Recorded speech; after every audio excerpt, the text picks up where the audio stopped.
Corona case में दूसरे राज्यों की तुलना में पश्चिम बंगाल में अब तक सुस्त रफ्तार थी, लेकिन एक ही दिन में 133 लोगों की मौत से हड़कंप मच गया है।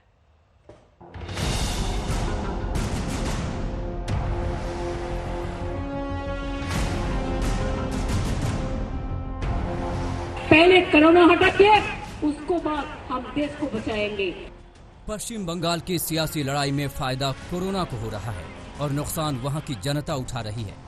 आप ये जानकर हैरान रह जाएंगे कि जिस राज्य में कोरोना की रफ्तार बेहद कम थी, वहां अब कोरोना मीटर फुल स्पीड से भाग रहा है। देश के किसी भी राज्य की तुलना में कोरोना से मरने वालों की दर पश्चिम बंगाल में कहीं ज्यादा है। पश्चिम बंगाल से निकलने से पहले उस टीम ने राज्य के मुख्य सचिव राजीव सिन्हा को एक चिट्ठी लिखी, जिसमें राज्य में खराब इंतजाम को दिखाया गया है।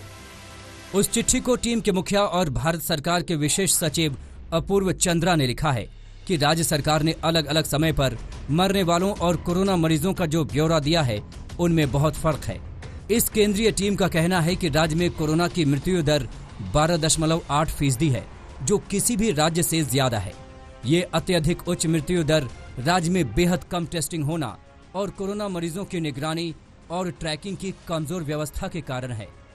यहाँ की मृत्यु दर सबसे ज्यादा है, दुनिया में सबसे ज्यादा। देश में 4-4.5% है, दुनिया में 6 से 7% है, यहाँ 13 से 14% है मृत्यु दर। क्यों? इसको छिपाया जा रहा है।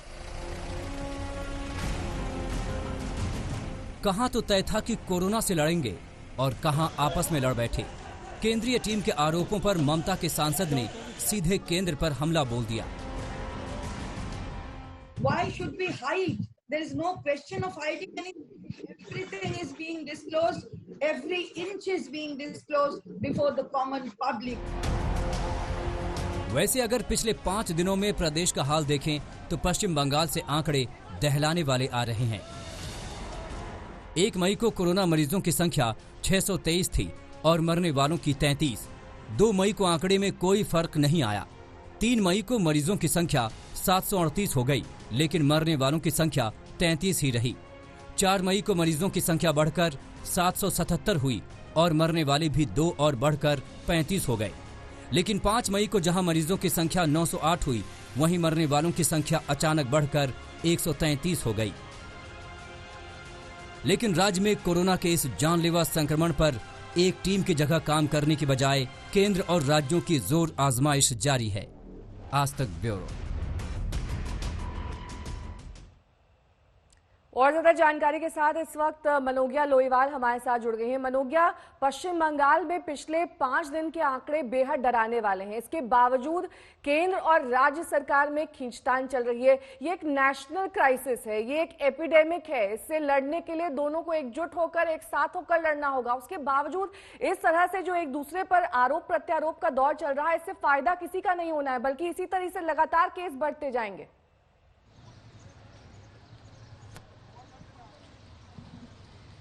बिल्कुल, और उससे बड़ी बात यह है कि जनता परेशान है। जो अस्पतालों का हाल है, या सरकारी कह लीजिए या प्राइवेट, जो लोगों के लिए एडमिशन में उनको दिक्कत हो रही है अगर उन्हें अस्पताल में एडमिट होना हो। लेकिन राजनीति का दौर खत्म नहीं हो रहा है।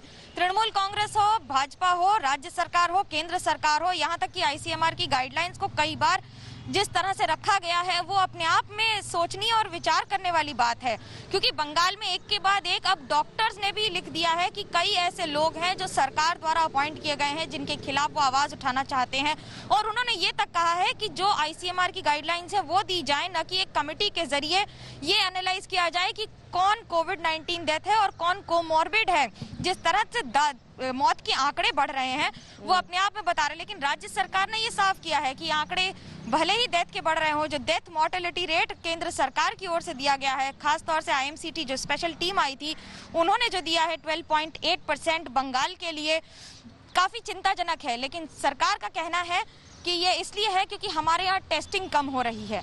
अगर वो भी हो रही है तो उसका भी समाधान सरकार को ही करना होगा। फिलहाल जनता इंतजार कर रही है कि कम से कम जमीनी स्तर पर सुविधाओं में थोड़ा सा सुधार हो, जिससे इतनी बड़ी समस्या का कुछ तो समाधान निकले।